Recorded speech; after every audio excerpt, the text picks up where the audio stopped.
So I'm Nick Barley, I'm director of the book festival, and this year I've had the real pleasure of being the chair of the jury of the Man Booker International Prize, and that involved reading 126 novels from all over the world.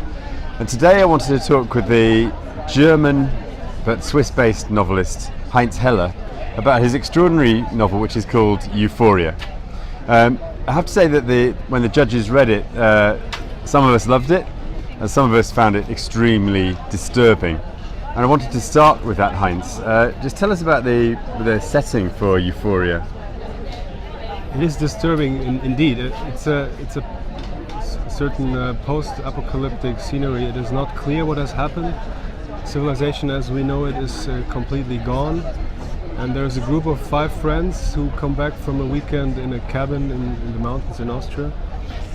And they discover that the world has ended. The world has ended, yeah. So they go up into the Alps, they go away from society, and when they come back they realise something terrible has happened and we never really quite know what's happened.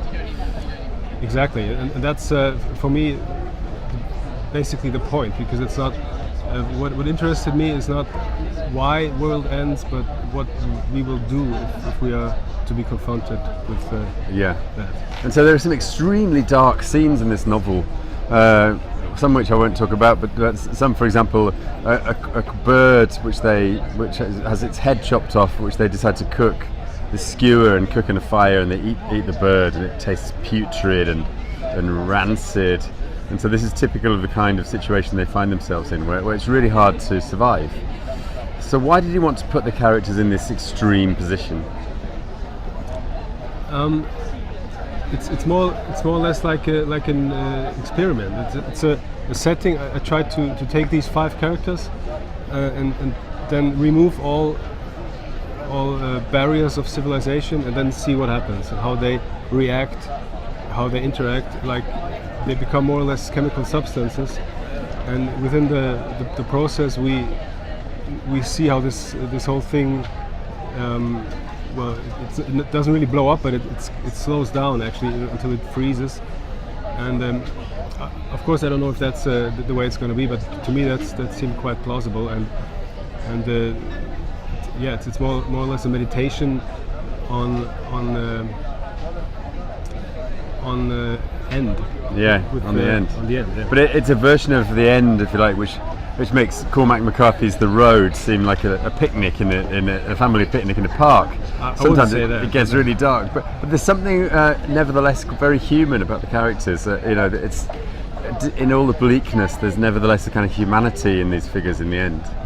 Yes, because they don't have a clue how to get along, and they're very very open about it. They try to survive, but they don't have a mission. They just it's very basic, and they don't need a cause or anything. They just try to make it to the next day, and I think that is something very human that sometimes is forgotten, and people get annoyed when they don't have this big mission, but I think it's very honorable to try to make it through the day.